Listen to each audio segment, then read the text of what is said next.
প্রাথমিকভাবে দেখে মনে হবে কোনো মহাকাশযান উড়ছে আকাশে, কিন্তু এটি আসলে ইরানের সেই বিধ্বংসী মিসাইল, যা নিয়ে বহু বছর ধরেই চলছিল আলোচনা। রাতেই যেই মিসাইল উৎক্ষেপণ করেছে ইরান, তেহরানের আকাশসীমা পেরিয়ে উড়ে যাচ্ছে ইসরায়েলে। এ সময় সৃষ্টি হয় এক অভূতপূর্ব দৃশ্যের। এটি আছড়ে পড়েছে তেল আবিবের সামরিক স্থাপনায়। এই আল্ট্রা হেভি দূরপাল্লার ব্যালিস্টিক মিসাইলের ক্ষমতায় রীতিমতো চমকে উঠেছে গোটা বিশ্ব।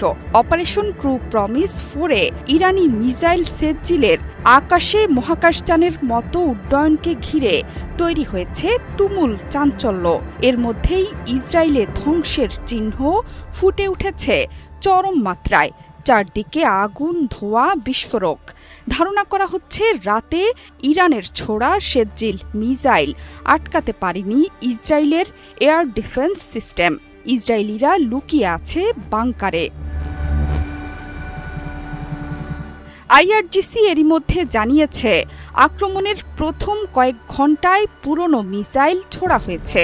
এরপর রাতে ছোড়া সেজ্জিলে ইরানের অবিশ্বাস্য মিসাইল ভান্ডারের প্রথম মহাশক্তিশালী মিসাইল হিসেবে আছড়ে পড়ে ইসরায়েলে। ইরানের সেজ্জিল মিসাইল সবচেয়ে নির্ভুল এবং শক্তিশালী কৌশলগত অস্ত্রগুলোর মধ্যে একটি। সম্পূর্ণ দেশীয়ভাবে তৈরি ব্যালিস্টিক মিসাইল, যা 2000 থেকে 2500 কিলোমিটার দূর পর্যন্ত যেতে পারে। 700 থেকে 1000 কেজির 34, 35 সানবিট 1 চামচে 30+ বাসন পরিষ্কার। বিস্ফোরক বহনে সক্ষম। 2008 সালে প্রথমবার এই মিসাইলের পরীক্ষামূলক উৎক্ষেপণ করে তেহরান। এমনকি 2021 সালেও সামরিক মহড়ার সময় সেজ্জিলকে গুরুত্বপূর্ণ অস্ত্র হিসেবে বিশ্বের সামনে আনে তেহরান। তখন থেকেই ভবিষ্যতের আক্রমণে সুপারসনিক এবং ব্যালিস্টিক মিসাইল ব্যবহারের সিদ্ধান্ত নিয়েছিল তেহরান। ইরান যে শুধু সেজ্জিল দিয়ে ইসরায়েলে ধ্বংসযজ্ঞ চালাচ্ছে তা কিন্তু নয়।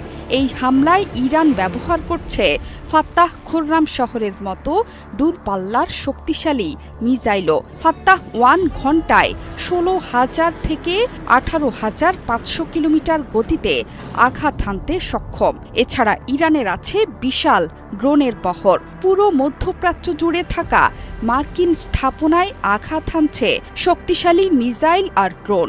সব জায়গা থেকেই আসছে হতাহতের খবর।